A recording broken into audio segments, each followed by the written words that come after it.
just had a random idea. Okay, so I was literally just listening to nothing but a bunch of Mothra songs, and I was like, first off, why the fuck would I just be listening to Mothra songs, right? Adam, you don't like Mothra. Well, it's not that I don't like Mothra, it's just whatever. When I get into Mothra, let's just say I get into Mothra, and I'm just sitting there and I'm like, damn, I still think you could probably do like a Godzilla 2014 style reboot.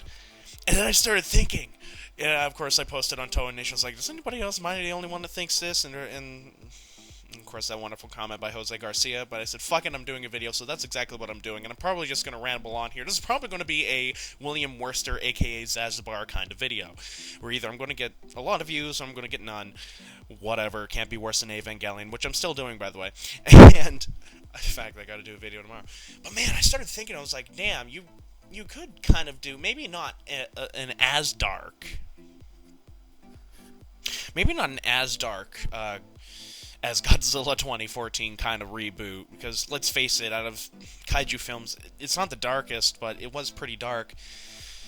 But I was thinking, damn, you could really do something new with Mothra that still feels like Mothra, you know? And I started thinking, what if? And this is literally the premise that I just, like, literally came up with less than, like, 5 minutes ago, and I wanted to just kind of shout this out kind of right now and just talk about it. Is like, what if, you know, we update, I was like, what can we really kind of update for Mothra? And I was like, one, I kind of want to keep that design the same. If there's anything that I like from the Rebirth of Mothra trilogy, is I love the Mothra designs. So I'd keep it kind of like that, or I want it, Mothra could look kind of like that and still make it look actually pretty decent. But at the same time, I was like, who the fuck would want to produce a movie about a giant moth destroying a city? So, you know, there has to be some kind of more than just a monster on the loose kind of story. And so I was thinking, I was like, how can this be, how can I do this, or how could that be done? And suddenly I'm thinking, oh my god, I'll have it take place in the high school years, right? Because everyone knows that Mothra was aimed, or the Rebirth of Mothra trilogy was really aimed for children. And I was like, before you go all ape, you're like, oh, Adam's gonna do a fucking teenage drama thing. I can just say this. I was like, well, you could. Well, I guess just hear me out. Here's the basic idea that I've got, and there's not much really to say, but here's the basic idea that I've got. So we update the two fairies. The two fairies instead have very distinct personalities. This is kind of inspired by the fairies from Rebirth of Mothra, but whatever. The fairies have two distinct personalities. One is blue and one is red. To go against the norms, I'm going to make the red one the good one and the blue one the bad one. Or not so much that none of them are bad or none of them are good. They're just kind of there. And they're these mystical beings, right? They're these mystical beings, basic spiritual beings that have been buried away for decades, and I haven't decided what. Maybe it could be some kind of commentary on how we're losing faith, or how we're losing our spiritual sides, and we're going so much with science it's not even funny anymore, which I'm not dissing science, I'm not, because I fucking love science, but, you know, it could be somewhat of a commentary on that. Either that, or I could do a simple kind of Death Notian style universe, where it's like these two beings, they're kind of like gods or something, and they're looking down, right? And they're looking down at Earth, and here's where I'm going to get into the idea. The red one, who is going to be the main fairy, I guess, basically looks down at Earth and becomes fascinated with human nature, becomes fascinated with... She's basically bored. She's basically bored, and she wants to learn more about human nature. She looks down, right? And she basically becomes... She takes the form of a high school girl. She takes the form of a high school girl. Okay, well that sounds kind of fucking generic, right? Well, just hear me out. I mean, maybe this is really generic, and maybe I'm just sounding stupid. If you want to dislike the video, go ahead. But, you know, this is what I came up with the idea. And if you really like it, just leave a comment. And you know what? I'd be happy to work on it with somebody else, because I'm still knee-deep in my Godzilla saga. So I'm not even going to tackle Mothra. But, you know, this is what I had for an idea.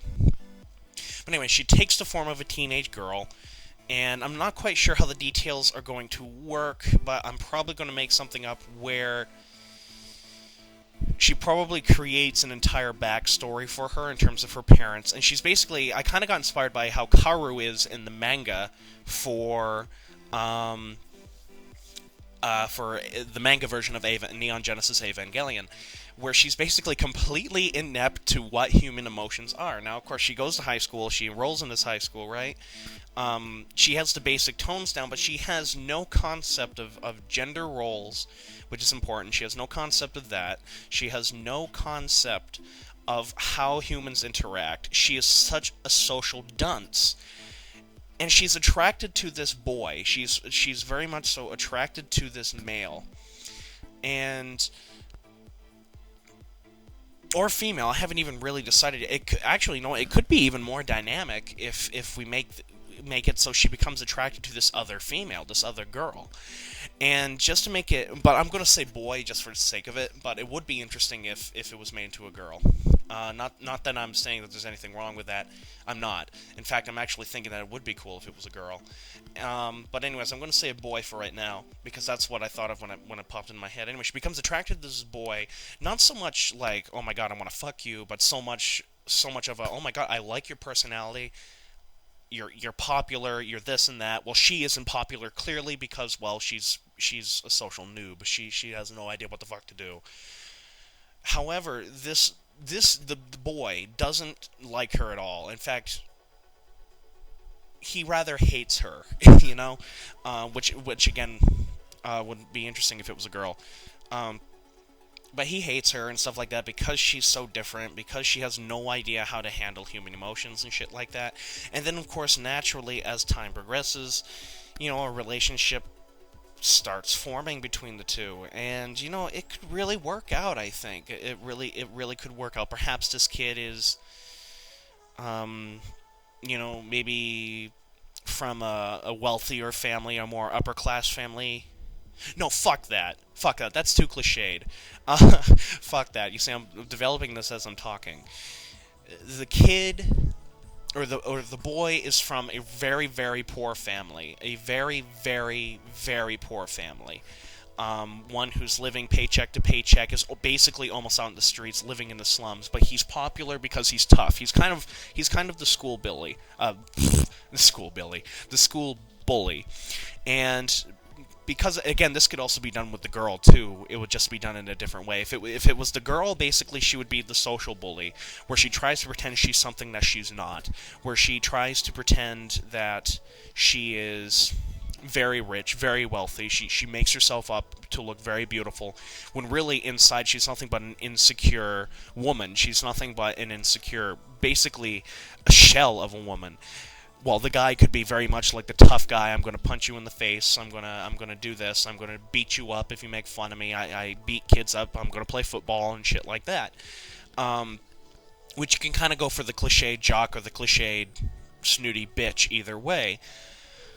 However, what makes this different is that the red fairy, basically taking on that human form, basically introduces a whole new side to the other protagonists.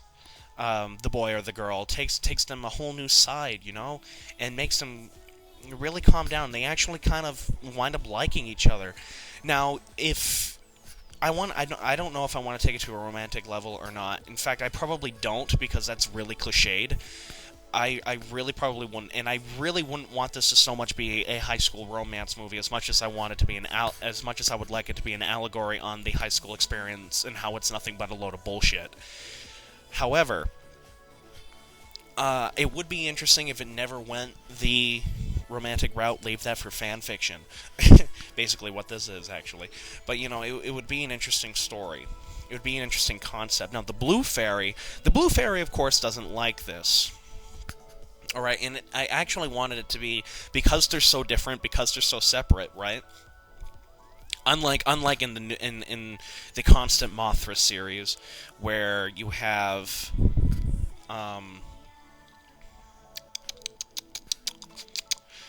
well, you know, where the two fairies, they're attached to the knees and they're always doing everything together. In fact, that's a rather big point on Rebirth of Mothra 3, is when one of the fairies dies. kind of. And, you know, that's a big point, and it's devastating. On this one, I actually want the two fairies to be very, very separate. It takes a long time for the blue fairy to realize what the red fairy has done until they're checking in, and she's gone. She's gone missing, right? And this, of course, concerns the blue fairy, right? And that's when she awakes Mothra to go after her, you know, and to basically, yeah, you know, the cliched, or not really the cliche, I'm saying cliched a lot, but you know, the story of how Mothra goes and saves the fairies and shit like that. On this one, the blue fairy sends Mothra to go and find the red one, because, of course, it's like a homing device. Mothra is basically like their guard dog, if you ever really look at it. And that's really all Mothra is, in all reality, is nothing but the fairy's guard dog. And Mothra, of course, awakens first in larva form and stuff like that. Now, this could take place in any country. This could take place in England. This could take place in the U.S. or whatever. And, you know, Mothra can land and stuff like that. Maybe the main human character's mother or father are in the military or something like that. They could be a government. No, they wouldn't be a government official. They could be in the military. In fact, that'd probably be best if they're actually not. They're in the military. To be more specific, they're in the National Guard. I like that, being in the National Guard. Of course, larva version of Mothra comes up. None of our weapons are working on it. It's like, what the fuck is it going for? And it seems to be going to this area where that person is. And this, of course, would lead into the dilemma. That is when the red fairy would reveal to the human character that she is a fairy, and of course the human character's like, what the fuck, that makes no sense, and then of course she would basically transform into her normal self. She would transform into something almost that's unrecognizable. She basically shows off some of her magical powers, like she can levitate and stuff like that, and that's something that I would also want there to be different too, just to make it a little more modern, if that makes any sense, is that the fairies wouldn't look like fairies. You know, they wouldn't look like normal fairies. What they would do is, basically, when they're not in their normal form, or when they're not taking up the form of a human, they look like a cloud of mist, or they look like a ball of energy. My computer just froze. I don't know if it's still recording or not. Yes, it is. It is still recording. Anyways, because it just unfroze. But anyways, they take on like the ball of energy, one of course being blue and one of course being red.